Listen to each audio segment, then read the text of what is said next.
தமிழ் பேசும் நல்லுள்ளங்களுக்கு வணக்கம். நேயர்களே, இது உங்கள் ஸ்பார்க் தமிழ் ஆடியோ புக்ஸ். இதுவரைக்கும் நம்ம சேனலை சப்ஸ்கிரைப் பண்ணாதவங்க சப்ஸ்கிரைப் பண்ணிக்கணும். அப்படியே பக்கத்தில் இருக்கிற பெல் பட்டனையும் கிளிக் பண்ணிக்கணும். இந்த கதை நான் வாசிக்கிற விதம் இதெல்லாம் உங்களுக்கு பிடிச்சிருந்தா கதை கேட்கும் ஆர்வம் உள்ள உங்க நண்பர்களுக்கு ஷேர் பண்ணுங்க, லைக் மற்றும் கமெண்ட் பண்ணுங்க. அத்தியாயம் 14. நரேந்திரனும் வைஜெயந்தியும் கோவா வந்து சேர்ந்த போது கோவாவில் கார்னிவல் ஜுரம் பிடித்துக் கொண்டது. எங்கேயும் ரூம் இல்லை ரூம் இல்லை ரூம் இல்லை என்ற ஒரே வாக்கியத்தை கேட்டு சலித்து போய் கடைசியில் ஒரு நாளைக்கு 150 ரூபாய் என்ற வாடகை விவரத்துடன் ஹோட்டலின் போர்த்துகீசிய முதலாளி திறந்து காட்டிய ஒரு புறா கூண்டில் பாய்ந்து நுழைந்து இது எங்களுக்கு போதும் என்றான் நரேந்திரன். ஒரு பலத்த மழையோ புயலோ வெள்ளமோ எது தாக்கினாலும் விழுந்து விடும் போல கட்டிடம். சிகப்பு வயர்கட் செங்கலால் எழுப்பப்பட்ட கட்டிடம். அது உருவான காலத்தில் கல்யாணமாகாத கன்னிப்பெண் போலத்தான் இருந்திருக்கும். இப்போது கல்யாணமாகி 100 குழந்தைகளை பெற்றெடுத்த கிழவியின் நிலைமைக்கு ஹோட்டல் வந்திருந்தது. ஆங்காங்கே ஒட்டடை, மூளைக்கு மூளை வாடகை தராமலேயே சிலந்தி குடும்பங்கள். அப்பாவுக்கு ஒரு வலை வீடு, அம்மாவுக்கு ஒரு வலை வீடு. ஃபேமிலி பிளானிங் பண்ணி கொண்டதாலோ என்னவோ ஒரே ஒரு சிலந்தி குட்டி, அதற்கும் ஒரு வலை. இந்த ரூமிலா நாம் இருக்க போகிறோம்? வேறு வழி, ஒரே ரூமில் அட்ஜஸ்ட் செய்வதுதான் நாம் நம்முடைய இந்திய பொருளாதாரத்திற்கு செய்யும் ஒரே உதவி. வேண்டாம்பா, நான் தனி ரூமுக்கு போய் விடுகிறேன். என்ன இது, இங்கே வந்து இந்த பல்ட்டி அடிக்கிறாய், அதுவும் அந்தர் பல்ட்டி. நீ தனி ரூமுக்கு போய்விட்டால் நீ குளிக்கும் போது நான் எப்படி? என்னது, நீ எப்படி? என்ன சொல்ல வருகிறாய்? வைஜெயந்தி பதறி கேட்டாள். நான் வராந்தாவில் நின்று கீழே போகிற பெண்களை எல்லாம் சைட் அடிப்பதாம். நீ குளிக்கும் போதுதானே எனக்கு பிரைவசி கிடைக்கிறது.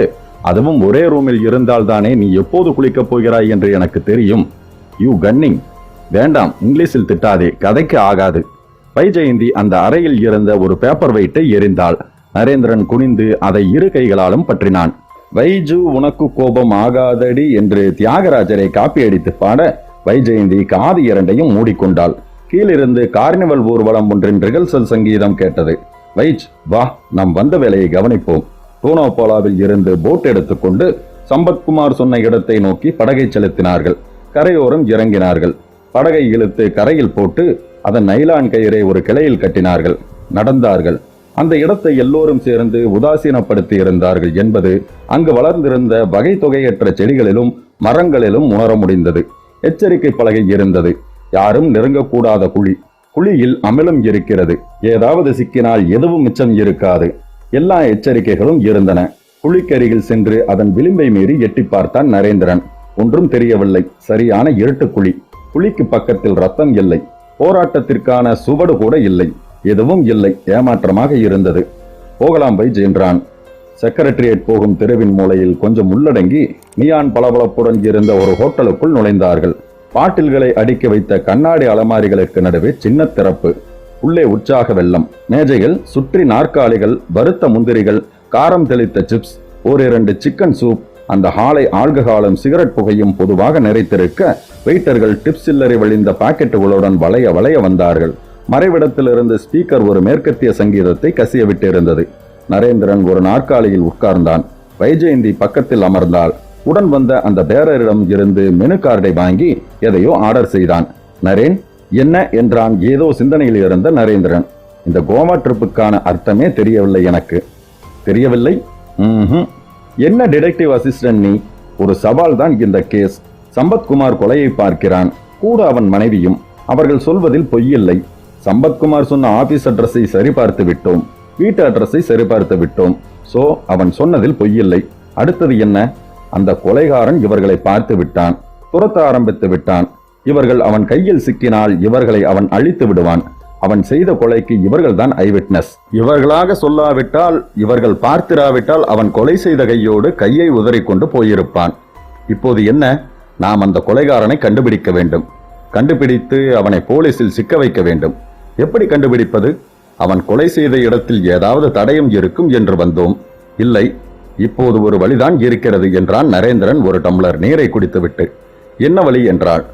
கொலைகாரன் சம்பத்குமாரையும் மைதிலியும் தேடி வரும் வரை நாம் காத்திருக்க வேண்டும். அவன் வந்தவுடன் நாம் மறைந்திருந்து அவனை பிடிக்க வேண்டும். அது எப்போது நடக்கும் நரேன்? இன்றைக்கு, நாளை, நாளை மறுநாள், அல்லது அடுத்த வருடம், அல்லது இன்னும் 10 வருடம் கழித்து, அல்லது நடக்காமலே கூட போகலாம். அப்படியானால் தலைக்கு மேல் ஒரு கத்தியை வைத்துக் கொண்டு சம்பத்குமாரும் மைதிலியும் வாழ்நாள் எல்லாம் கழிக்க வேண்டும். அப்படித்தானே? வேறு வழி இல்லை. இல்லை நரேன், இந்த கொலைகாரன் அவர்களை தேடி வருகிறானோ இல்லையோ, நாம் அவனை கண்டுபிடித்தே ஆக வேண்டும். எப்படி? நாம் இதுவரை எந்த கேஸிலாவது தோற்று இருக்கிறோமா நரேன்? இல்லை. அதனால் இந்த கேஸிலும் நாம் தோற்க மாட்டோம் என்று எனக்கு பள்ளி சொல்கிறது. பள்ளியோ உடும்போ ஏதோ ஒன்று சொல்லட்டும், அதற்காக நம் சென்டிமெண்ட்டை எல்லாம் நம்பி உட்கார்ந்திருக்க முடியுமா வைஜ்?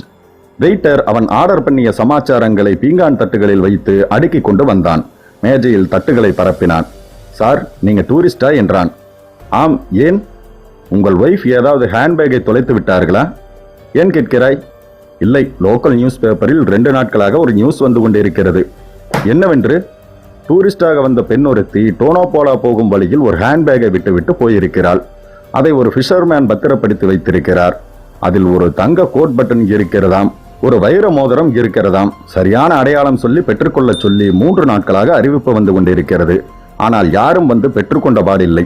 டூரிஸ்டுகளுக்கு இந்த மாதிரி லோக்கல் நியூஸ் பேப்பரில் அறிவிப்பு வரும் என்று தெரியாமல் வேறு எங்கெங்கோ தேடிக்கொண்டிருப்பார்கள். அதனால்தான் உங்களிடம் சொன்னேன். உங்களுடையதில்லை என்றால் உங்களுடன் தங்கியிருக்கும் டூரிஸ்ட் ஆசாமிகளிடம் சொல்லுங்கள். நீங்கள் லோக்கல் டூரிஸ்ட் பஸ்ஸில் சைட் சீயிங் போகும்போது சொல்லுங்கள். ஹேண்ட்பேக்கை இழந்தவர்களுக்கு நியூஸ் போகலாம் இல்லையா? நரேந்திரன் அவனை பார்த்தான். வைஜெயந்தியை பார்த்தான். வைஜ், என்ன நரேன், உன் சென்டிமெண்ட் ஒர்க் ஆகும் போல் இருக்கிறது. வேறர், ஹேண்ட்பேக்கை மீனவன் கண்டுபிடித்தது எங்கே என்று சொன்னீர்கள்? டோனாபாலா போகும் வழியில் என்றான் பேரர். எதற்காக நரேந்திரன் அந்த கேள்வியை கேட்கிறான் என்று புரியாமல். நாம் போனது டோனாபாலாவில் இருந்துதான் வைஜ்.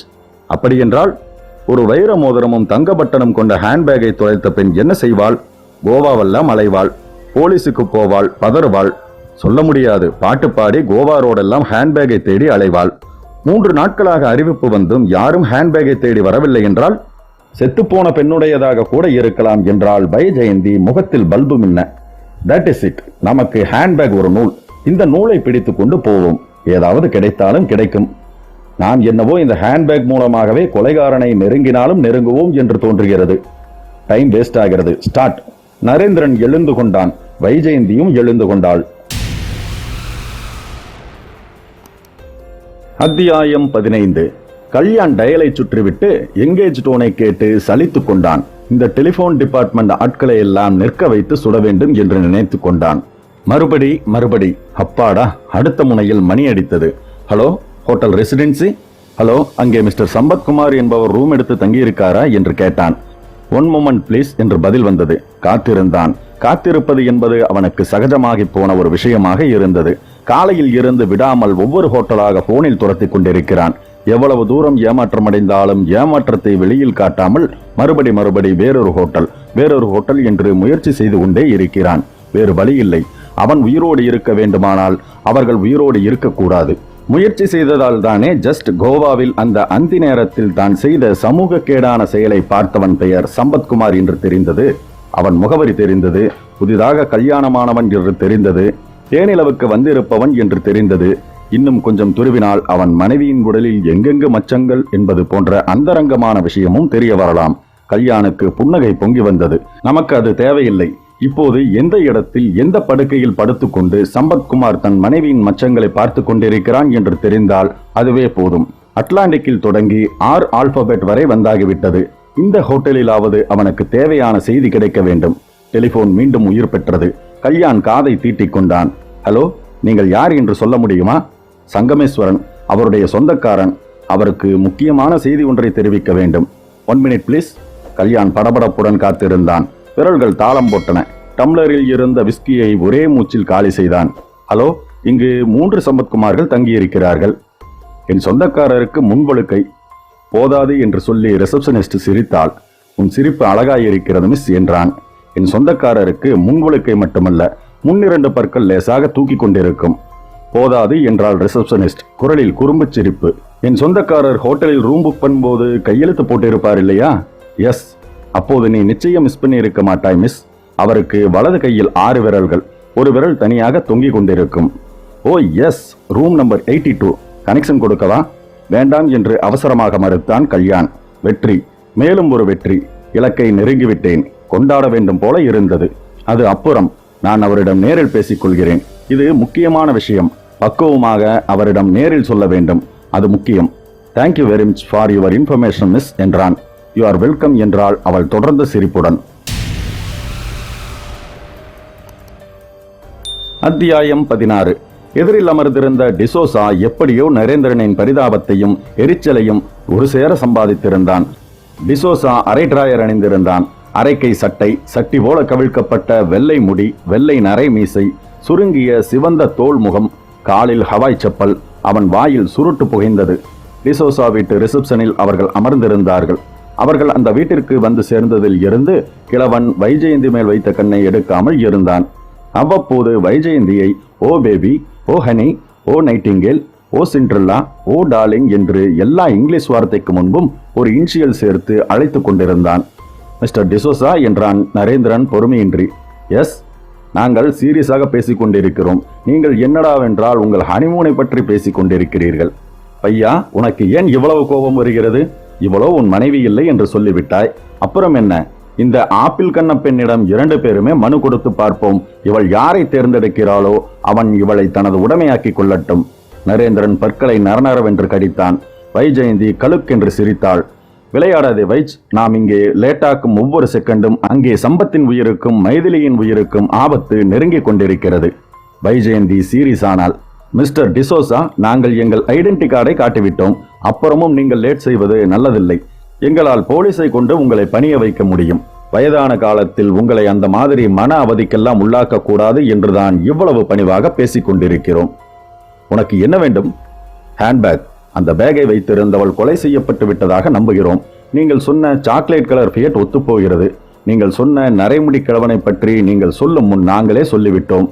அந்த ஹேண்ட்பேக்கை எங்களுக்கு நீங்கள் காட்டினால் போதும்.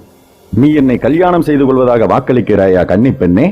நானே அவளை யார் தலையிலாவது கட்டிவிட வேண்டும் என்றுதான் தருணம் பார்த்து கொண்டிருக்கிறேன். நிச்சயம் உன் தலையில் கட்டிவிட்டு போகிறேன். டிசோசா இருவரையும் ஒரு வெறித்த பார்வை பார்த்தான். நரேந்திரன் எங்கேயோ கிள்ளப்பட்டான். வைஜெயந்தி ஹிஸ்டீரியாவால் தாக்கப்பட்டவள் போல் ஆனாள். டிசோசா எழுந்து உள்ளே போனான். ஹேண்ட்பேக்கை எடுத்து வந்து அவர்கள் முன் வைத்தான். நரேந்திரன் ஆவலுடன் அதை எடுத்தான். அதனுள்ளே ஆராய்ந்தான். 2000 ரூபாய்கள், சில்லறை, ஒரு பேண்டீஸ், ஒரு பிரா, ஒரு சானிட்டரி நாப்கின், லிப்ஸ்டிக்குகள், பவுடர், காம்பேக்ட், ஹேர்பின், ஒரு பட்டன், ஒரு ஐடென்டிட்டி கார்டு, ஒரு ஜெராக்ஸ் பேப்பர். கேர்ஃப்ரீ தான் இவளும் என்றான் நரேந்திரன். ஷட்டப் என்றாள் வைஜெயந்தி. நரேந்திரன் வைஜெயந்தியின் எரிச்சலை கண்டுகொள்ளாமல் ஐடென்டி கார்டை எடுத்தான். அதில் ஒரு போட்டோ இருந்தது. ஸ்டாம்ப் சைஸுக்கு இருந்த அந்த போட்டோவில் இருந்த அஞ்சனாவின் எல்லா பரிமாணங்களையும் நரேந்திரனால் உணர முடிந்தது. அவன் நாக்கால் ஒரு முறை உதடுகளை வருடிவிட்டுக் கொண்டான். வைஜெயந்தி அந்த ஐடென்டி கார்டை அவனிடமிருந்து பிடுங்கினாள். மிஸ் அஞ்சனா என்ற பெயர் இருந்தது. 21 வயது என வாழ்க்கையில் அவளுக்கு 21 வருட அனுபவங்கள் என்று சொல்லியது. அவள் எந்த கம்பெனியில் வேலை செய்கிறாள் என்று சொல்லியது.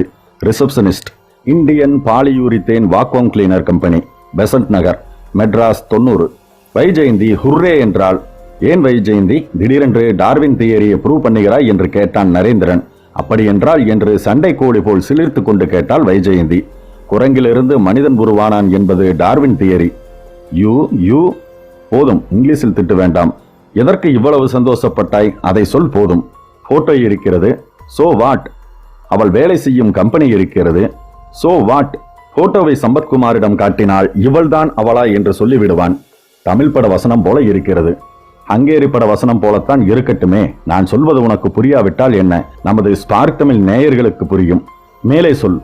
சம்பத்குமார் இந்த பெண் தான் கொலையானவள் என்று ஐடென்டிஃபை பண்ணிவிட்டால் அப்புறம் கொலைகாரனை கண்டுபிடிப்பது ஈஸி. எப்படி?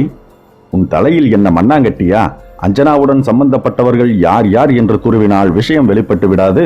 எஸ், இந்த ஜெராக்ஸ் பேப்பர், இது ஏதோ கணக்கு பாடத்தில் PhD பண்ணி கொண்டிருக்கும் ஒருத்தனின் ஃபைலில் இருந்து எடுத்து வந்த பேப்பர் போல் இருக்கிறதே. இதையும் எடுத்துக்கொள்ளலாம். இந்த பட்டன், ஐயோ நரேன், போட்டோ போதும். இந்த பெண்தானா என்று தெரியாமல் நாம் எப்படி ஹேண்ட்பேக்கையே அபேஸ் செய்வது? ரைட், நீ கிழவனிடம் கல்யாணம் பண்ணிக் கொள்கிறேன் என்று ஒரு வாக்கியம் சொல். அவன் தன் வீட்டையே உன் பேரில் எழுதி வைப்பான். நரேன் என்றால் வைஜெயந்தி திடீரென கொட்டை எழுத்துகளில். என்ன வைஜ், ஏன் இப்படி பதறுகிறாய்? ஏதாவது வெளியில் சொல்ல முடியாத இடத்தில் தேல்கீழ் கொட்டிவிட்டதா? தூத்தேரி, நாம் இங்கே சாவகாசமாக பொழுதை போக்குகிறோம். இந்நேரம் கொலைகாரன் சம்பத்குமாரை நெருங்கியிருந்தால் எப்படி? அவன் புத்திசாலியாக இருக்கும் பட்சத்தில் மெட்ராஸில் இருக்கும் ஒவ்வொரு ஹோட்டலாக போன் செய்து ஓ நோ என்றான் Narendran. Hotel residency? Yes sir, please connect me to room number 82. One moment please. மனைவியுடன் மிக அந்தரங்கமாக இருந்த சம்பத்குமாரை அந்த டெலிபோன் மணி அடித்து அழைத்தது. சம்பத்குமார் டெலிபோனை அலட்சியப்படுத்தினான். டெலிபோன் பிடிவாதமாக அழைக்கவே எழுந்து அருகில் இருந்த குழல் விளக்கு சுவிட்சை தட்டினான். மைதிலி போர்வையால் அவசர அவசரமாக உடலை மூடிக்கொள்ள சம்பத்குமார் எரிச்சலுடன் டெலிபோனை எடுத்து ஹலோ என்றான். சம்பத், நான் நரேந்திரன். என்ன நரேன்? சம்பத்குமாரின் எரிச்சலில் பாதி குறைந்திருந்தது. ஜாலியாக இருக்கும்போது களைத்து விட்டேனா என்ன? இல்லை, சொல்லுங்கள். நீங்கள் ரெசிடென்சியில் எந்த பெயரில் அறை எடுத்திருக்கிறீர்கள்? என்னுடைய பெயரில் தான். ஹரிச்சந்திரன் பிச்சை எடுக்க வேண்டும் உங்களிடம். முதலில் ஒரு காரியம் செய்யுங்கள்.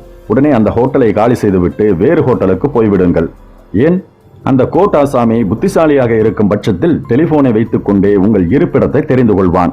பயந்தபடி ஓ என்றான் சம்பத்குமார். எப்போது புறப்படுகிறீர்கள்? இப்போதே. எங்கே? பக்கத்தில் ஹோட்டல் நடராஜிற்கு போய்விடுகிறேன். குட். என்ன பெயரில் தங்கப் போகிறீர்கள்?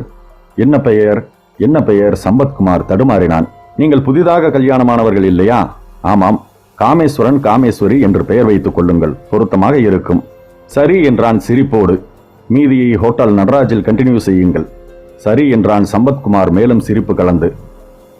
நரேந்திரன் போனை வைத்துவிட்டு மீண்டும் டயலை சுற்றினான். Hello, this is J3 police station. Mister Balraj, பேசுவது யார்? நரேந்திரன். ஹலோ நீலமுக்கு பையா, எங்கே இருந்து பேசுகிறாய்? போனில் உன் குரலே மாறி இருக்கிறது. மெட்ராஸில் இருந்து ஜஸ்ட் ஒரு 920 கிலோமீட்டர் தூரத்தில் இருந்து. 920 கிலோமீட்டரா? எங்கிருந்து பேசுகிறாய் நரேன்? கோவா. ஒரு கேஸ் விஷயமாக வந்தோம். கேஸ் ஆல்மோஸ்ட் முடிந்து விட்டது பால்ராஜ். நீங்கள் எனக்காக உங்கள் போலீஸ் போர்ஸை தூக்கத்தில் இருந்து எழுப்ப வேண்டியிருக்கும். What are you trying at? சொல்கிறேன். போன் சார்ஜ் எகிரிக்கொண்டிருக்கிறது. சுருக்கமாக சொல்கிறேன், கேட்டுக்கொள்ளுங்கள். சம்பத்குமார் என்று ஒரு இளைஞன் என்று தொடங்கி அத்தனையும் சொன்னான். அத்தியாயம் 17.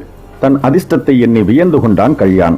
சம்பத்குமார் வந்து மைதிலியுடன் ஆட்டோவில் அமர்வதை பார்த்து ஹோட்டல் வாசலில் நிறுத்தியிருந்த தன் மாருதியில் ஏறிக்கொண்டான். கிளம்பினான். சம்பத்குமாரின் ஆட்டோ 2 தெருக்களை கடந்து மற்றொரு பிரதான சாலையில் கலந்து ஹோட்டல் நடராஜை அணுகி அதன் காம்பவுண்டிற்குள் நுழைந்து நிற்க சம்பத்குமார் ஆட்டோவிலிருந்து இறங்கினான். காம்பவுண்ட் சுவரை ஏறக்குறைய முத்தமிட்டு தன் மாருதியை நிறுத்தினான் கல்யாண். இறங்கினான். காம்பவுண்டிற்குள் நுழைந்தான். ரிசப்ஷன் கவுண்டரில் சம்பத்குமார் நின்றிருந்தான். அவனுக்கு சற்று தள்ளி மைதிலி சூட்கேஸுடன் கவலை முகத்துடன் நின்றிருந்தாள். கல்யாண் தன் வளவள சேவ் பண்ணப்பட்ட கன்னத்தை தடவிக்கொண்டே ரிசப்ஷனிஸ்டை அணுகி சைகையால் போன் செய்ய அனுமதி கேட்டான். அனுமதிக்கப்பட்டதும் ரிசீவரை கையில் எடுத்தான். சம்பத்குமார் கல்யாணை கவனிக்கவில்லை. அவன் கவனம் முழுக்க ரூம் எடுப்பதிலேயே இருந்தது. கல்யாண் காதை தீட்டிக் கொண்டான். ரூம் வேண்டும் என்றான் சம்பத்குமார். எத்தனை பேர்? நானும் என் மனைவியும். உங்கள் பெயர் என்ன சார்? காமேஸ்வரன், காமேஸ்வரி. இந்த லெட்ஜரில் எழுதுங்கள் சார். ஓகே என்று பாக்கெட்டில் இருந்த பேனாவை எடுத்து திறந்தான் சம்பத்குமார். கல்யாண் சிரித்துக் கொண்டான். ரிசீவரை அதனிடத்தில் வைத்தான். வெளியே வந்து மாருதியில் ஏறி அமர்ந்தான். தனது அடுத்த செயல்முறையை பற்றி சிந்திக்கத் தொடங்கினான். அத்தியாயம் 18. பம்பாய் விமானம் மீனம்பாக்கம் விமான நிலையத்தின் ரன்வேயை தொட்டு டயர் கான்கிரீட் ரிப்பனை முத்தமிட்டதால் உண்டான சூட்டால் எழுந்த புகையால் வேகம் குறைந்து ஓடி திரும்பி ஒரு நிறுத்தத்திற்கு வரும் வரை காத்திருக்க முடியாத நரேந்திரன் முதல் ஆளாக விமானத்திலிருந்து ஆஸ்திரேலிய கங்காரு போல தாவல் தாவலாக இறங்கினான். வைஜெயந்தி அவன் வேகத்திற்கு ஈடு கொடுக்க முடியாமல் திணறினாள். நரேந்திரன் போனை அணுகினான். நம்பரை சுழற்றினான். பால்ராஜ். அடே நீலமுக்கு பையா, போன் சார்ஜ் ஏறிக்கொண்டிருக்கிறது என்கிறாய். மறுபடியும் ஏன் கோவாவில் இருந்து போன் செய்கிறாய்? நான் மீனம்பாக்கத்தில் இருந்து பேசுகிறேன். கோவாவில் கூட மீனம்பாக்கம் என்று ஒரு இடம் இருக்கிறதா? ஐயோ இன்ஸ்பெக்டர், நான் மெட்ராஸ் மீனம்பாக்கத்தில் இருந்து பேசுகிறேன். உங்களிடம் போனில் பேசியவுடன் டபோலிம் வந்து பிளைட் பிடித்து பாம்பே வந்து அங்கிருந்து பிளைட் பிடித்து இப்போது மெட்ராஸ் வந்து விட்டேன். சுறுசுறுப்பு. கிண்டல் வேண்டாம் inspector. I want serious answer. சொல்லு, என்ன ஆயிற்று? ஹோட்டல் நடராஜில் நம் ஆட்கள் 4 பேர் மப்டியில் சுற்றுகிறார்கள். இதுவரை ஒன்றும் ஆகவில்லை. நீ நினைத்தது போல் எந்த கொலைகாரனும் ஹோட்டல் அறைக்கு வந்துவிடவில்லை. அந்த பெசன்ட் நகர் Indian polyurethane vacuum cleaner company, அது நேற்று சாயங்காலம் மூடி இருந்தது. இன்றைக்கு காலை 10 மணிக்குத்தான் திறப்பார்கள். வாட்ச்மேன் இல்லை. ஜஸ்ட் என்கொயரி தானே. 10 மணிக்கு வைத்துக் கொள்ளலாம் என்று இருக்கிறேன். இன்ஸ்பெக்டர், நீங்கள் லேட் பண்ணாமல் ஹோட்டல் நடராஜிற்கு வந்து விடுங்கள். அவர்களுக்கு பயத்திலேயே பாதி உயிர் போய்க் கொண்டிருக்கிறது. டன். நரேந்திரன் ரிசீவரை எறிந்தான். கம் வைச். ஹோட்டல் நடராஜிற்கு சிறிது தூரத்தில் தான் வந்திருந்த ஆட்டோவை நிறுத்தி அதிலிருந்து இறங்கினான் கல்யாண். அவன் கையில் ஒரு சூட்கேஸ் இருந்தது. நுழையும் போது கவனித்தான். கார் பார்க்கிங்கில் பேப்பர் படித்துக் கொண்டு நின்றிருந்த ஒருவனும் கழுத்தில் ஒரு கயிறு மாட்டி கயிறில் ஒரு ட்ரே மாட்டி அதில் சிகரெட் விற்றுக் கொண்டிருந்த ஒருவனும் போலீஸ் டிபார்ட்மெண்டை சேர்ந்தவர்கள் என்பது அவனுக்கு சந்தேகமற தெரிந்தது. சோ பாதுகாப்பிற்கு போலீஸ் வந்துவிட்டது. சிரித்துக் கொண்டான். அவனை யாரும் சந்தேகப்பட போவதில்லை. அப்படிப்பட்ட திட்டத்துடன் அவன் வந்திருந்தான். ரிசப்ஷனை வெகு தன்னம்பிக்கையுடன் அணுகினான். ரூம் வேண்டும் என்றான். மீசை, கூலிங் கிளாஸ், நடுவகிடு என்று ஆளே மாறியிருந்தான். எங்கே இருந்து வருகிறீர்கள்? நான் கோயம்புத்தூர், சேல்ஸ் ரெப்ரசன்டேட்டிவ். இதோ என் கம்பெனி ஐடென்டி கார்டு என்று இரவோடு இரவாக அவன் உருவாக்கிய ஐடென்டி கார்டை எடுத்து நீட்டினான். டபுள் ரூம் தான் இருக்கிறது. பரவாயில்லை, இந்த லெட்ஜரில் எழுதுங்கள். லெட்ஜரை தன் பக்கம் திருப்பினான். எழுதிய போது காமேஸ்வரனும் காமேஸ்வரியும் ரூம் நம்பர் 42 தங்கி இருப்பதை மனதில் குறித்துக் கொண்டான். புன்னகைத்துக் கொண்டான். அத்தியாயம் 19. சம்பத்குமார் மைதிலியை பார்த்தான். இன்னும் எத்தனை நாளைக்கு நாம் இந்த ஹோட்டல்லையே காலத்தை கழிக்க முடியும் சம்பத் என்று கேட்டாள் மைதிலி. உனக்கு இந்த ஹோட்டல் பிடிக்கவில்லையா? அதற்காக? இங்கே நமக்கு கிடைக்கும் தனிமை பிடிக்கவில்லையா? அதற்காக? அழகான துடிப்பான இரவுகளை பிடிக்கவில்லையா? சி, முக்கியமாக நேற்று இரவு. பகலில் அதெல்லாம் ஞாபகப்படுத்தக்கூடாது. என் இஷ்டம், நான் ஞாபகப்படுத்துவேன். நான் நினைத்தால் இப்போது கூட. போதும் போதும், நான் குளிக்க வேண்டும். ரைட், குளித்து விட்டு வா, அப்புறம் பார்க்கலாம். நீ குளிக்கும் போது ஒரு தடவை. ஐயோ என்றாள் மைதிலி வெகு வெட்கமாக. ரைட், நீ குளித்து விட்டு வா. நான் கேட்ட கேள்விக்கு இதுதான் பதிலா? என்ன மைதிலி கேட்டாய்? நான் எப்போது வீட்டுக்கு போக போகிறோம்? எனக்கு மட்டும் அந்த ஆசை இல்லையா என்ன? நரேந்திரன் மெட்ராஸ் வந்து விடட்டும். அந்த புத்த பகவான் என்ன உபதேசிக்கிறார் என்று பார்ப்போம். அதன்படி நடந்து கொள்வோம். நீ போய் இப்போது குளித்து விட்டு வா. பாத்ரூமுக்குள் நீ நுழையாவிட்டால் எனக்கு இப்போதே வேறு மூடு வந்துவிடும். மைதிலி பாத்ரூமிற்குள் நுழைந்தாள். போன் மணி ஒலித்தது. சம்பத்குமார் ரிசீவரை எடுத்தான். ஹலோ சம்பத். எஸ், நான் நரேந்திரன். எங்கே இருந்து பேசுகிறீர்கள் சார்? மெட்ராஸில் இருந்துதான். ஜஸ்ட் இப்போதுதான் வந்தேன். ஹோட்டலுக்கு வந்து கொண்டிருக்கிறேன். எதுவும் பிரச்சனை இல்லையே என்று தெரிந்து கொள்ளத்தான் போன் செய்தேன். இதுவரை எதுவும் இல்லை சார். ஏதாவது கண்டுபிடிக்க முடிந்ததா? நிறைய.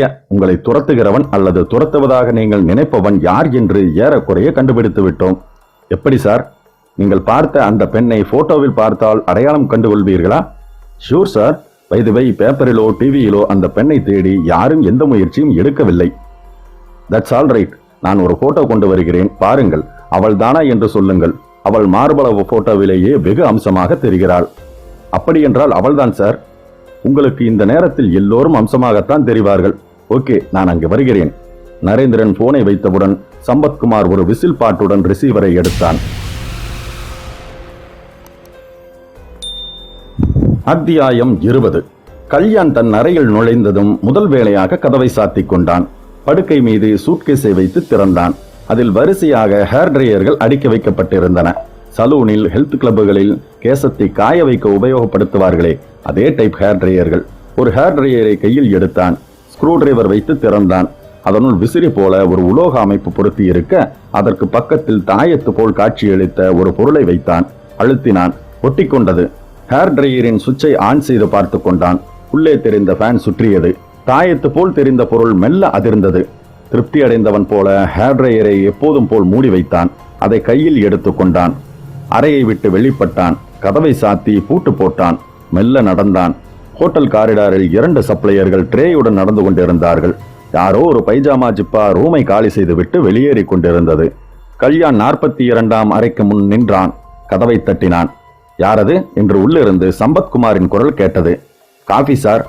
நான் ஆர்டர் பண்ணலையே. மிஸ்டர் காமேஸ்வரன் தானே? ஆமாம் என்று சந்தேகப்படாமல் சம்பத்குமார் கதவை திறக்க, கல்யாண் புயல் போல் உள்ளே நுழைந்தான். ஹேர் ட்ரையரை துப்பாக்கி போல் பிடித்திருந்தான். யார் நீ என்றான் சம்பத். அசையாதே, இதனுள் துப்பாக்கி இருக்கிறது. இதை ஆபரேட் செய்தால் பேட்டரியில் அது இயங்கும். துப்பாக்கி குண்டு உன்மேல் பாயும். நீ செத்து போவாய். யார் நீ என்று கேட்டான். என்னை தெரியவில்லையா? ஒரு கோட், தாடி, நரைத்த தலை என்று என்னை கற்பனை செய்து பார், தெரியும். சம்பத்குமார் மூச்சை இழுத்து பிடித்து கொண்டான். எப்படி கண்டுபிடித்தாய்? தப்பித்தாக வேண்டுமே. சம்பத்குமார் நேரத்தை நகர்த்த முயற்சித்தான். ஐயோ நரேந்திரா, வாயேன் என்று மனதிற்குள் நினைத்து கொண்டான். உன் மனைவி எங்கே என்று கேட்டான் கல்யாண். பாத்ரூமில் குளித்துக் கொண்டிருக்கிறாள். குட், நான் சொல்வதை செய். லுக், நீ யாரோ எவரோ. நான் எதற்கு நீ சொல்வதை கேட்க வேண்டும்? அது உன் துரதிர்ஷ்டம். கோவாவில் நீங்கள் இருவரும் என்னை பார்த்தது தப்பு. உங்கள் சாட்சிதான் என்னை தூக்கு மேடைக்கு அனுப்பும். போலீஸுக்கு சொல்லிவிட்டாயா? இல்லை. பொய் சொல்லாதே. சத்தியமாக இல்லை. சம்பத்குமாரின் கண் கல்யாணின் கையில் இருந்த ஹேர் ட்ரையர் மீதே பதிந்திருந்தது. நரேந்திரன் ஹோட்டல் நடராஜின் ரிசப்ஷனை அடைந்தான். வைஜெயந்தி காற்றிறங்கிய பலூன் போல் தொய்ந்து போய் அவனை தொடர்ந்தாள். வாசலில் இருந்த இரு போலீஸ்காரர்களும் நரேந்திரனுக்கு பரிச்சயமானவர்கள். புன்சிரித்தார்கள். சல்யூட் அடித்து சூழ்நிலையை பாழாக்காதவரை சரி என்று நினைத்து கொண்டு நரேந்திரன் ரிசப்ஷனை அணுகினான். ரூம் நம்பர் 42ல் இருப்பவர்களை தேடி யாராவது வந்தார்களா? இல்லை சார். திருப்தி அடைந்தான். வா வைஜ், நாம் ரூமுக்கு போவோம் என்று திரும்பியவன் வைஜெயந்தியை காணாமல் திகைத்தான். வைஜெயந்தி ரிசப்ஷன் சோபா ஒன்றில் 10 ரவுண்ட் ஆக்ரோஷமாக குத்துச்சண்டை முடித்துவிட்டு வந்த முகமது அலி போல் உட்கார்ந்திருந்தாள். என்ன வைஜ்? பசி என்றால் பலவீனமாக. சாரி வைஜ் என்றான். அவனுக்கு அப்போதுதான் நினைவுக்கே வந்தது, கோவாவில் இருந்து புறப்பட்டது முதல் அவர்கள் எதையுமே சாப்பிடவில்லை என்பது. நாம் ஏதாவது சாப்பிட்டு விட்டு மேலே போகலாம், அல்லது சம்பத்தையும் அவன் மனைவியையும் கீழே அழைக்கலாம். நானும் மைதிலியை பார்த்து 2 நாட்களுக்கு மேலாகிவிட்டது. வைஜெயந்தியின் முறைப்பை லட்சியம் செய்யாமல் ரிசப்ஷன் போனை எடுத்து ரூம் நம்பர் 42விற்கு கனெக்ஷன் கொடுக்க சொன்னான். போன் மணி அடித்தது. கல்யாண், சம்பத்குமார் இருவரும் அந்த மணிச்சத்தம் கேட்டு திடுக்கிட்டார்கள். யாரது என்று கேட்டான் கல்யாண். தெரியவில்லை. ரூம் சர்வீஸாக இருக்கலாம், டிஃபன் கொண்டு வரவா என்று கேட்பதற்காக கூட இருக்கலாம். எடுத்து பேசு. உபரியாக ஒரு வார்த்தை பேசினால் கூட நீ உயிரோடு இருக்க மாட்டாய். சம்பத் எடுத்து கேட்டான். ஹலோ ஹலோ, நான் நரேந்திரன் ஹியர். கீழே வருகிறீர்களா? டிஃபன் சாப்பிட்டு விட்டு மேலே போய் சேரலாம். ஹலோ, உங்களுக்கு எந்த ரூம் வேண்டும்? இது room number 42. You are giving me unnecessary trouble. Hello Sampath, என்ன ஆயிற்று? சிக்கலா? Yes yes, this is room number 42. Okay Vaij, trouble என்றான் நரேந்திரன். வைஜெயந்தி திடுக்கிட்டு நிமிர்ந்தாள். என்ன ஆயிற்று? தெரியவில்லை. சம்பத் ஹிஸ்டீரியா பேஷண்ட் போல கத்துகிறான். சிக்கலா என்று கேட்டேன். ஆம் என்கிறான். பால்ராஜ் இன்னும் வரவில்லை. நீ அவரை போனில் பிடி. மஃப்டி ஆட்களை சேர்த்து கொண்டு நீ மேலே முன்வாசல் வழியாக போ. நான் நேராக பின்னால் போய் அந்த ரூமுக்கு போக வேறு ஏதாவது வழி இருக்கிறதா என்று பார்க்கிறேன். நீ ஹோட்டல் ஆசாமிகளிடம் விஷயத்தை சொல். நரேந்திரன் பதிலுக்கு காத்திராமல் ஓடினான். அது ஒரு 4 மாடி கட்டிடம். மேலிருந்து கீழே டிரைனேஜ் பைப் இறங்கியது. நரேந்திரன் அதை பார்த்து விட்டான். 2வது மாடியில் ரூம் நம்பர் 42ஆம் நம்பர் ரூமின் பாத்ரூம் வென்டிலேட்டர் தெரிந்தது.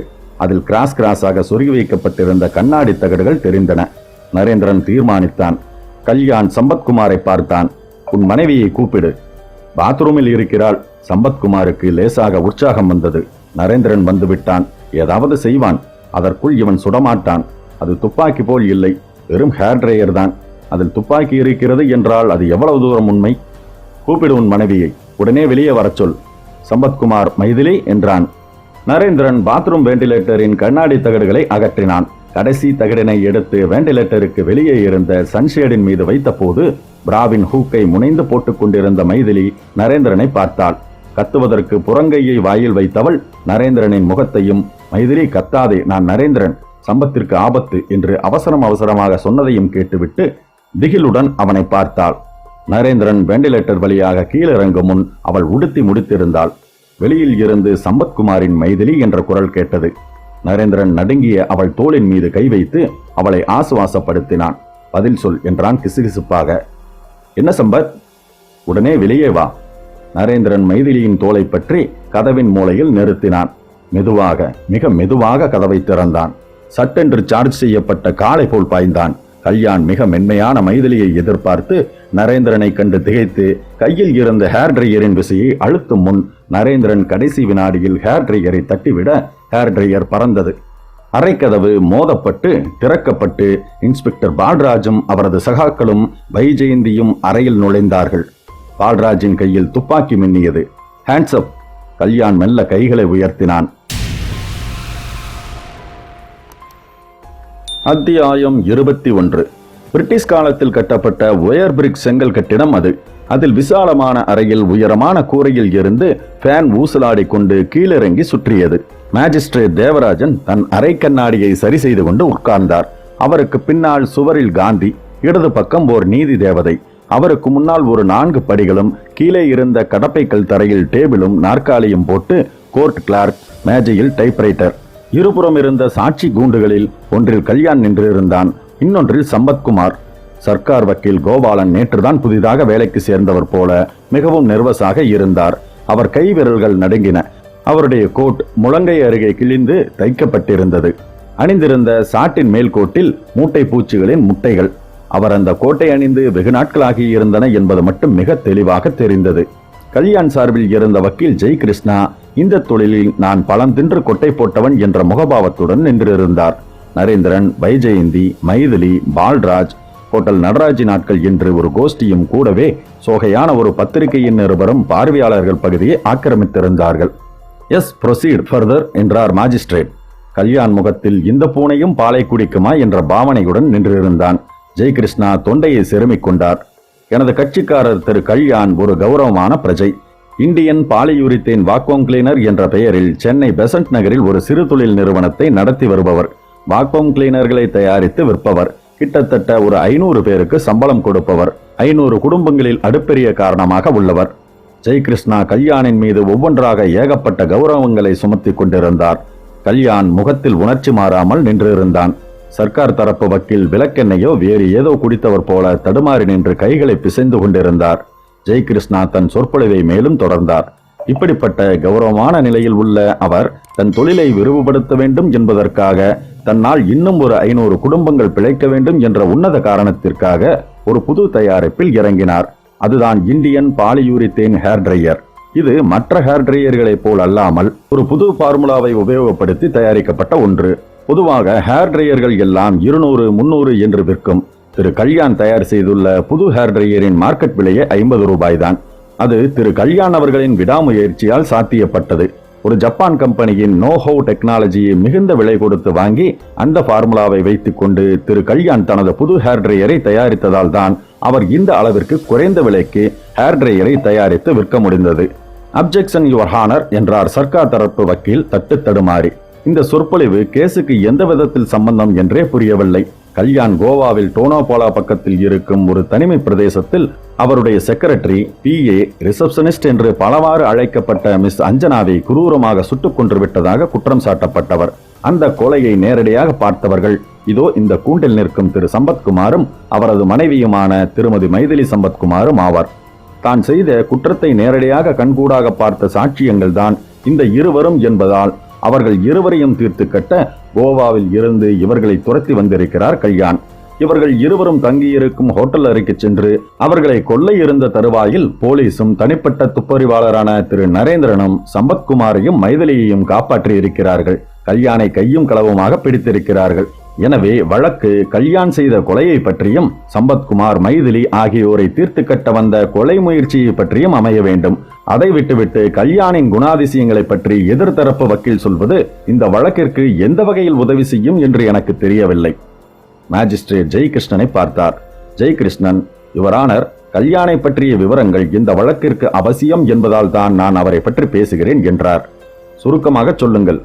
சர்க்கார் தரப்பு வக்கீல் கோபாலன் நெற்றி வியர்வையை ஒரு முறை தன் கைக்குட்டையால் ஒற்றி எடுத்துவிட்டு அமர்ந்து கொண்டார். ஜெயகிருஷ்ணன் எழுந்தார். திரு கல்யாண் தனது மலிவான, தரமான, புதிய கண்டுபிடிப்பான ஹேர் ட்ரையரை மக்களிடையே பிரபலப்படுத்த வேண்டும் என்ற ஒரே நோக்கில்தான் சூட்கேஸ் ஒன்றில் நிறைய ஹேர் ட்ரையர்களை அடுக்கிக் கொண்டு ஹோட்டல் நடராஜிற்கு சென்றார். ரூம் நம்பர் 42 கதவை தட்டி அவர் உள்ளே நுழைந்ததும் ஹேர் ட்ரையரை பற்றி அந்த அறையில் தங்கியிருப்பவர்களிடம் விளக்குவதற்காகத்தான். அவரது செயலை தவறாக புரிந்து கொண்டு காவல்துறையைச் சேர்ந்த ஒரு அதிகாரியும் 25 பைசா பெறாத ஒரு பிரைவேட் டிடெக்டிவும் சேர்ந்து அவரை மடக்கி அடித்து துன்புறுத்தி இருக்கிறார்கள். அவரை சந்தேகத்தின் பேரில் கைது செய்திருக்கிறார்கள்.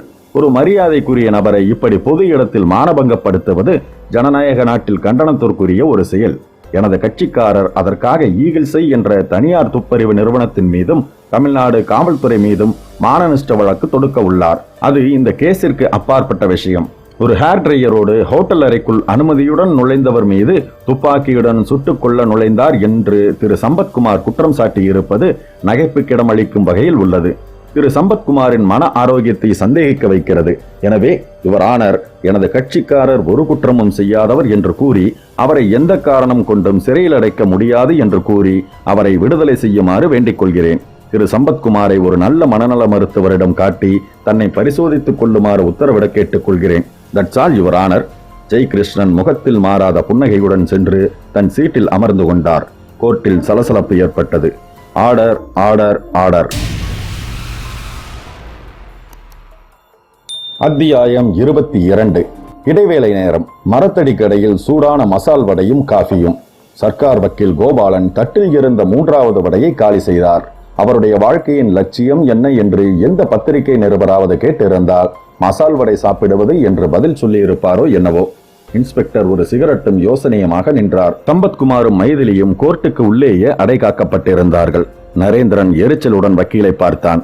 அவனுக்கு காஃபியோ வடையோ வைஜெயந்தியோ எதுவுமே தேவைப்படவில்லை. கோபாலனை சுட்டால் என்ன என்று தோன்றியது. என்ன சார், நீங்க கோர்ட்டில் ஒரே நர்வஸாக இருந்தீர்களே. ஜெயகிருஷ்ணன் சார் என்றார் கோபாலன். அவருக்கு என்ன, பெரிய வக்கீல் சார், அல்லாடி பரம்பரை. அல்லாடி பரம்பரையாய் இருந்தால் என்ன, நியாயம் நம் பக்கம் இருக்கிறது, நாம் எதற்கு பயப்பட வேண்டும்?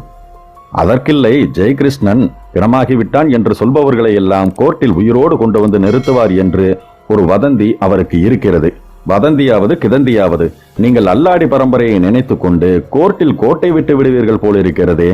சார், எனக்கு என்ன கட்சிக்காரர்களா வேறு ஏதாவதா? மாதம் பிறந்தால் கவர்மெண்ட் சம்பளம், என்றைக்கு நான் ஜட்ஜாக போகிறேன் என்றுதான் பார்த்து கொண்டிருக்கிறேன். என்ன இன்ஸ்பெக்டர் இது என்று கேட்டு இன்ஸ்பெக்டரை பார்த்தான் நரேந்திரன். கவர்மெண்ட் வக்கீல் சார், அந்த ஆள் நம் மீது மானநஷ்ட வழக்கு போடுவேன் என்கிறான். கண்ணெதிரே அநியாயம் நடப்பது தெரிகிறது. நீங்கள் ஒழுங்காக கல்யாணை கிராஸ் எக்ஸாமின் பண்ணாமல் சேம் சைடு கோல் போட்டுக்கொண்டு இங்கே வந்து வடை சாப்பிட்டுக் கொண்டிருக்கிறீர்கள். என்னை என்ன பண்ண சொல்லுகிறீர்கள்? கேள்வி கேட்க சொல்கிறேன். எஃப்ஐஆரை எல்லாம் ரெஃபர் பண்ணி செக்ஷன் கோட் பண்ணி கல்யாணுக்கு தூக்கு தண்டனை வாங்கித்தர சொல்கிறேன். என் மூளைக்கு எட்டியவரை கேட்டுக்கொண்டுதான் இருக்கிறேன். போதாது, இந்த வேகத்தில் போனால் நாம் கவிழ்ந்து விடுவோம். எனக்கு மட்டும் அந்த கருப்பு கோட் போட்டுக்கொள்ளும் சக்தி இருந்தால் நானே கேள்வி கேட்பேன். என்ன சார், சும்மா சும்மா சத்தாய்க்கிறீங்க? இப்ப கூட ஒன்னும் மோசம் போய்விடல. கேஸை நீங்களே நடத்துங்கள். நான் என்னென்ன கேள்விகள் கேட்க வேண்டும் என்று நீங்கள் எழுதி கொடுங்கள். நான் அதே மாதிரி கேட்டுவிட்டு போகிறேன். நானா? நரேந்திரன் தயங்கினான். நீங்களே தான் என்றார் சர்க்கார் வக்கீல் கோபாலன் கொஞ்சம் மூக்கு சிவந்த முகத்துடன். அத்தியாயம் 23. கல்யாண் ஜெயகிருஷ்ணனுக்கு எதிரில் மிக மரியாதையுடன் உட்கார்ந்திருந்தான். ரைட், எனக்கு கோபாலன் பற்றி கவலையே இல்லை. அந்த ஆளுக்கு செக்ஷன் 302வே தெரியாது. ஊதிவிடலாம். பிள்ளைப்பூச்சி, பயந்தாங்கொல்லி. அதனால் அவனை பற்றி நீங்கள் கவலைப்பட வேண்டாம். எனக்கு நீங்கள் உண்மையை சொல்ல வேண்டும். சொல்லுங்கள் வக்கீல் சார், நான் என்ன சொல்ல வேண்டும்? சம்பத்குமாரையும் மைதிலியும் தீர்த்து கட்டத்தானே அவனுடைய அறைக்கு போனீர்கள்? ஆமாம் சார். ஆயுதம் எதுவுமின்றி போனது எப்படி? ஆயுதத்துடன் தான் போனேன். என்ன ஆயுதம்? ஒரு டேப்லெட் சார். மாத்திரையா? ஆமாம் சார்.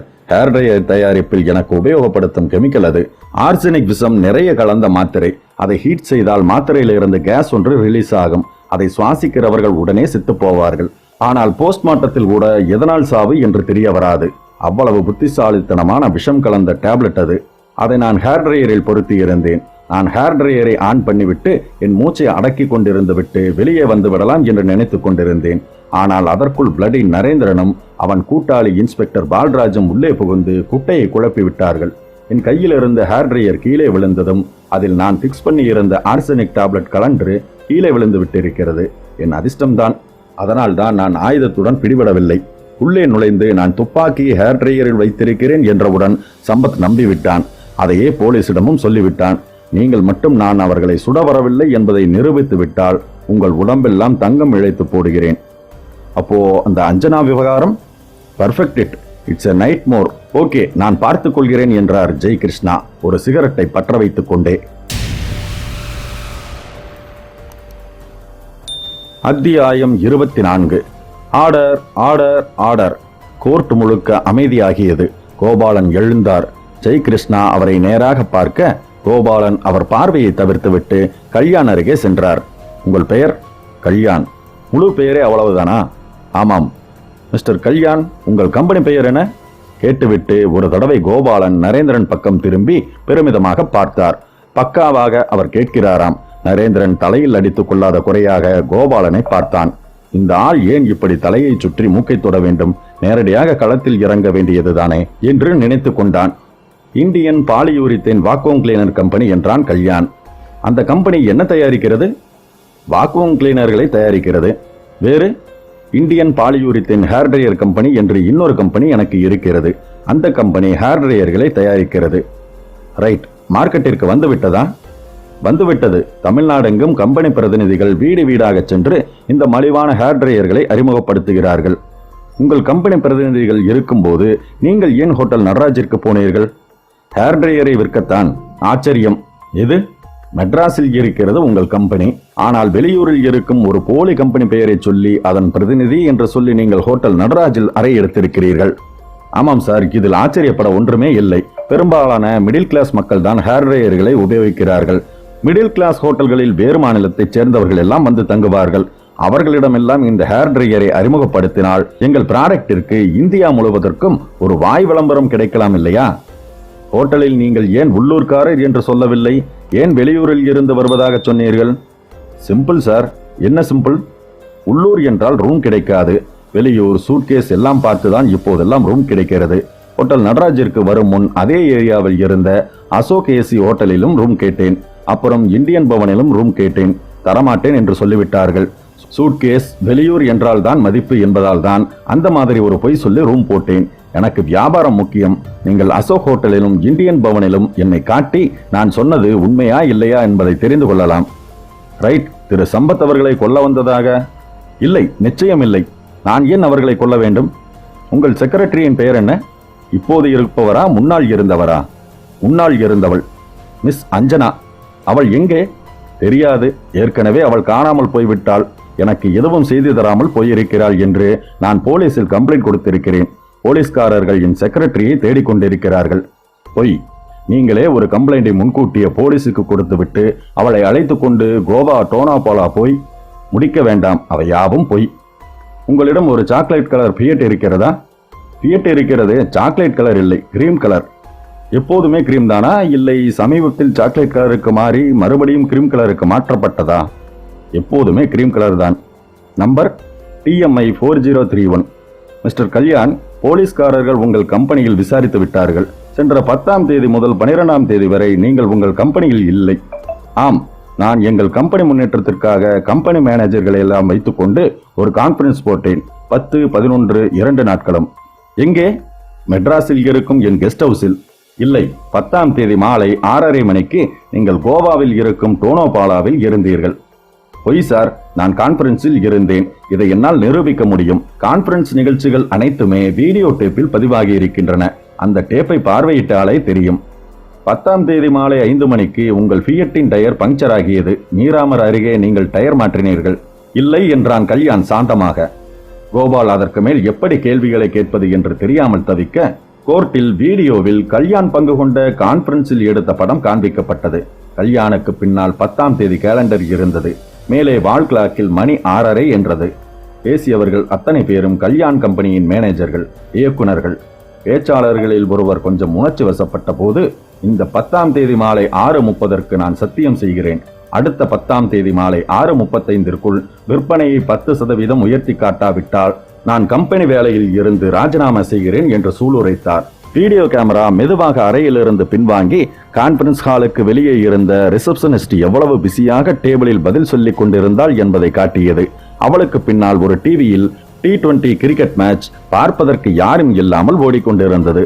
காமிரா திரும்பி கான்பரன்ஸ் அறைக்கு சென்றபோது கான்பரன்ஸ் இன்னும் சூடான விவாதங்களுடன் நடந்து கொண்டிருந்தது. சர்க்கார் தரப்பு வக்கீல் கோபாலன் கைகளை பிசைந்தார். ஜெய்கிருஷ்ணன் வெற்றியின் மிதப்பில் கோர்ட்டை சுற்றி பார்த்தார். கல்யாண் புன்னகையுடன் நின்றான். கோர்ட்டில் பார்வையாளர்களுக்கிடையில் ஏகப்பட்ட சலசலப்பு. Order, order, order. அத்தியாயம் 25. Order, order, order. இடைவேளைக்கு பிறகு மீண்டும் கோர்ட் கூடியிருந்தது. சர்க்கார் தரப்பு வக்கீல் கோபாலன் முகத்தில் துளிர்த்திருந்த வியர்வையை ஒற்றிக்கொண்டார். கல்யாண் குற்றவாளி கூண்டில் இப்போது மிதப்புடன் நின்றிருந்தான். திரு கல்யாண்குமார் ஒரு கௌரவமான பிரஜை. ஒரு ஹேர் டிரையரோடு ஹோட்டல் அறைக்குள் அனுமதியுடன் நுழைந்த அவர் மீது துப்பாக்கியுடன் சுட்டுக்கொள்ள நுழைந்தார் என்று திரு சம்பத்குமார் குற்றம் சுமத்தியுள்ளார். திரு கல்யாண் அவர்கள் மீது சுமத்தப்பட்ட இந்த குற்றம் நிரூபிக்கப்படவில்லை என்பதால் அவரை இந்த வழக்கிலிருந்து விடுதலை செய்கிறேன். திரு சம்பத்குமாரை ஒரு நல்ல மனநல மருத்துவரிடம் காட்டி தன்னை பரிசோதித்துக் கொள்ளுமாறு உத்தரவிடுகிறேன் என்று நீதிபதி தீர்ப்பை வாசிக்கப் போவதை கல்யாண் தன் மனதில் திரைப்படமாக ஓட்டி ரசித்துக் கொண்டிருந்தான். நீதிபதி கோபாலனை பார்த்தார். கோபாலன் எழுந்தார். அவர் முகத்தில் அபாரமான தன்னம்பிக்கை. லேசாக தொண்டையை செருமிக் கொண்டார். கணம் நீதிபதி அவர்களே, திரு கல்யாண் தான் குற்றவாளி அல்ல என்பதை நிரூபிப்பதற்கு ஆதாரமாக அவர் போட்டு காட்டிய வீடியோ ஒளிப்பதிவே அவர்தான் குற்றவாளி என்பதை ஆணித்தரமாக நிரூபிக்கும் சாட்சியமாக மாறியுள்ளது. எந்த வீடியோ காட்சியை தான் குற்றவாளி அல்ல என்று ஆணித்தரமாக நிரூபிப்பதற்கு அவர் ஆதாரமாக சமர்ப்பித்துள்ளாரோ அந்த வீடியோ காட்சியே அவர்தான் குற்றவாளி என்பதற்கு மிக வலுவான ஆதாரமாகவும் அமைந்துள்ளது. அந்த வீடியோ காட்சியை மறுபடியும் ஒளிபரப்ப உத்தரவிடுமாறு கனம் நீதிபதி அவர்களை தாழ்மையுடன் கேட்டுக்கொள்கிறேன் என்றார். கோர்ட்டில் வீடியோவில் கல்யாண் பங்கு கொண்ட கான்பரன்ஸில் எடுத்த படம் மீண்டும் காட்டப்பட்டது. கல்யாணுக்கு பின்னால் 10ஆம் தேதி கேலண்டர் இருந்தது. மேலே வால் கிளாக்கில் மணி 6:30 என்று இருந்தது. வீடியோ கேமரா மெதுவாக அறையிலிருந்து பின்வாங்கி கான்பரன்ஸ் ஹாலுக்கு வெளியே இருந்த ரிசப்ஷனிஸ்ட் எவ்வளவு பிஸியாக டேபிளில் பதில் சொல்லிக் கொண்டிருந்தாள் என்பதை காட்டியது. அவளுக்கு பின்னால் ஒரு டிவியில் T20 கிரிக்கெட் மேட்ச் பார்ப்பதற்கு யாரும் இல்லாமல் ஓடிக்கொண்டிருந்தது. கோபாலன் வீடியோவில் அந்த இடத்தில் பாஸ் சுவிட்சை அழுத்தச் சொன்னார். டிவியில் T20 கிரிக்கெட் விளையாட்டு அப்படியே உறைந்தது. வக்கீல் கோபாலன் அந்த வீடியோ காட்சியை சுட்டி காட்டினார். கனம் நீதிபதி அவர்களே, அந்த வீடியோ 10ஆம் தேதி ஒளிப்பதிவு செய்யப்பட்டதல்ல என்பதை தாழ்மையுடன் தெரிவித்துக் கொள்கிறேன். என்னதான் சுவரில் 10ஆம் தேதி காட்டும் காலண்டரை மாட்டியிருந்தாலும், என்னதான் கடிகாரத்தில் மாலை 6:30 என்று மணி காட்டுமாறு செய்யப்பட்டிருந்தாலும், என்னதான் அவருடைய கம்பெனி ஊழியர் ஒருவர் இந்த 10ஆம் தேதி மாலை 6:30 மணிக்கு சொல்கிறேன் என்று சத்தியம் செய்து கூறுமாறு வற்புறுத்தப்பட்டிருந்தாலும், இந்த வீடியோ காட்சி 10ஆம் தேதி அன்று ஒளிப்பதிவு செய்யப்பட்டதில்லை என்பதுதான் உண்மையான உண்மை என்று நிதானமாக ஆணித்தரமாக ஒவ்வொரு வார்த்தையாக கூறிவிட்டு கோபாலன் தன் உரையை நிறுத்தினார். கோர்ட் சலசலத்தது. பத்திரிகையாளர்கள் நிமிர்ந்து உட்கார்ந்தார்கள். குற்றவாளி கூண்டில் இருந்த கல்யாணின் முகத்தில் கவலை ரேகைகள். நீதிபதி திரையில் உறைந்து போயிருந்த கிரிக்கெட் பதிவை பார்த்தார். பின் கோபாலனை பார்த்தார். கனம் கோர்ட்டார் அவர்களே, வீடியோ திரையில் ஒரு கிரிக்கெட் போட்டி நடந்து கொண்டிருக்கிறது. இந்திய விளையாட்டு வீரர்களும் இலங்கை விளையாட்டு வீரர்களும் எதிர் அணியில் நின்று மோதிக்கொள்ளும் இந்த போட்டி 10ஆம் தேதி நடைபெற்ற போட்டி அல்ல. 10ஆம் தேதி இதே நேரத்தில் இந்திய அணியும் இலங்கை அணியும் மோதியிருந்தாலும் இந்த வீடியோ ஒளிப்பதிவின்படி 6:30 மணி அளவில் 10ஆம் தேதி யார் யார் களத்தில் இறங்கி இருந்தார்கள், யார் யார் பந்து போட்டுக் கொண்டிருந்தார்கள், திரையில் கீழே தெரியும் ரன்கள் என்னென்ன என்பதை நாங்கள் பதிவு செய்து கொண்டு வந்திருக்கிறோம். அந்த வீடியோ காட்சியை இதே நீதிமன்றத்தில் ஒளிபரப்ப உத்தரவளிக்குமாறு கனம் கோர்ட்டார் அவர்களை தாழ்மையுடன் கேட்டுக்கொள்கிறேன் என்றார். நீதிபதி உடனே அனுமதி அளித்தார். ஜான் சுந்தர் அனிதாவுடன் ஒரு மடிக்கணினியுடன் உள்ளே நுழைந்தான். நீதிபதி மேஜையில் அதை வைத்து இயக்கினான். மடிக்கணினி திரையில் 10ஆம் தேதி மாலை இலங்கையும் இந்தியாவும் மோதிக்கொண்ட ஒரு விளையாட்டு போட்டி துவங்கியது. கல்யாண் பதிவு செய்திருந்த விளையாட்டில் இருந்து அது முற்றிலும் மாறுபட்டிருந்தது. கல்யாண் பதிவு செய்திருந்த போட்டி 17ஆம் தேதி என்று நடைபெற்ற போட்டி என்பதை சற்றும் சந்தேகத்துக்கு இடமின்றி அதே மடிக்கணினியை இயக்கி ஜான் சுந்தர் நிரூபித்து காட்டினான். அனிதா பத்திரிகையாளர்களையும் நீதிபதியையும் கோர்ட்டில் குழுமியிருந்த இதர மக்களையும் பெருமிதமாக பார்த்தாள். ஏய், நீ ஏன் நெஞ்சை நிமிர்த்திக் கொள்கிறாய்? கல்யாணின் இந்த திருட்டுத்தனத்தை கண்டுபிடித்தவன் நரேந்திரன். அந்த பெருமையை நீ தட்டிக் கொள்ளலாம் என்று பார்க்கிறாயா? அடக்கி வாசி என்று ஜான் சுந்தர் அவளிடம் கிசுகிசுத்தான். எல்லா பெருமையும் ஈகிள் சைக்கு என்பது தாஸின் பாலிசி ஜான், அதை மறந்து விடாதே. சோ நான் நெஞ்சையும் நிமிர்த்திக் கொள்ளலாம் என்று அவள் பதிலுக்கு கிசுகிசுக்க ஜான் சுந்தர் அவளது வாயை மூடினான். உன்னிடம் இல்லாதது எல்லாம் நிமிர்த்தலாம் என்று சொல்லிக் கொள்ளாதே. அப்புறம் உன்னை காதலிக்கலாமா வேண்டாமா என்பதை நான் யோசிக்க வேண்டி வந்துவிடும் என்றான் ஜான் சுந்தர் அடக்கமான குரலில். கோர்ட்டில் யாரும் எதிர்பார்க்காத வண்ணம் கைத்தட்டல் ஆரம்பித்தது. அது ஸ்டாண்டிங் ஓவனாக மாறியது. அத்தியாயம் 26. ஆகவே கல்யாண் தான் இந்த குற்றங்களை செய்தவர் என்பது சந்தேகத்துக்கிடமின்றி நிரூபணமாவதால் கல்யாணை இபிகோ 302வது பிரிவின் கீழ் மிருகத்தனமாக திட்டமிட்டு கொலை செய்த ஒரு கொலைகாரர் என்று இந்த கோர்ட் முடிவு செய்கிறது. கல்யாண் சாகும் வரை தூக்கில் தொங்கவிடப்பட வேண்டும் என்று இந்த கோர்ட் உத்தரவளிக்கிறது. தீர்ப்பை வாசித்துவிட்டு நீதிபதி எழுந்து கொண்டார். கல்யாணை போலீஸ்காரர்கள் காவலுக்கு நின்று சிறைக்கு அழைத்துச் செல்ல தயாரானார்கள். சர்க்கார் வக்கீல் கோபாலன் ஜெயகிருஷ்ணாவை பெருமையுடன் பார்த்தார். எவ்வளவு பூசு மெழுகியும் இந்த கேஸில் உங்களால் எதுவும் செய்ய முடியவில்லை போலிருக்கிறது. பாவம், இந்தாருங்கள் கர்ச்சீஃப், முகத்தை துடைத்துக் கொள்ளுங்கள் என்று குசியுடன் சொல்லிவிட்டு, Naren, you have done a great job என்று கோர்ட்டிலேயே நரேந்திரனை பார்த்து கத்திக்கொண்டே போனார். உங்களுக்கு 1,00,000 முறை நன்றி சொல்ல வேண்டும். இப்போதே ஆரம்பிக்கட்டுமா என்று நரேந்திரனின் கைகளை பற்றி கொண்டான் சம்பத்குமார். அவனுக்கு அருகில் சந்தோஷ மைதிலி. வேண்டாம், வேறொன்று செய்யுங்கள். என்ன?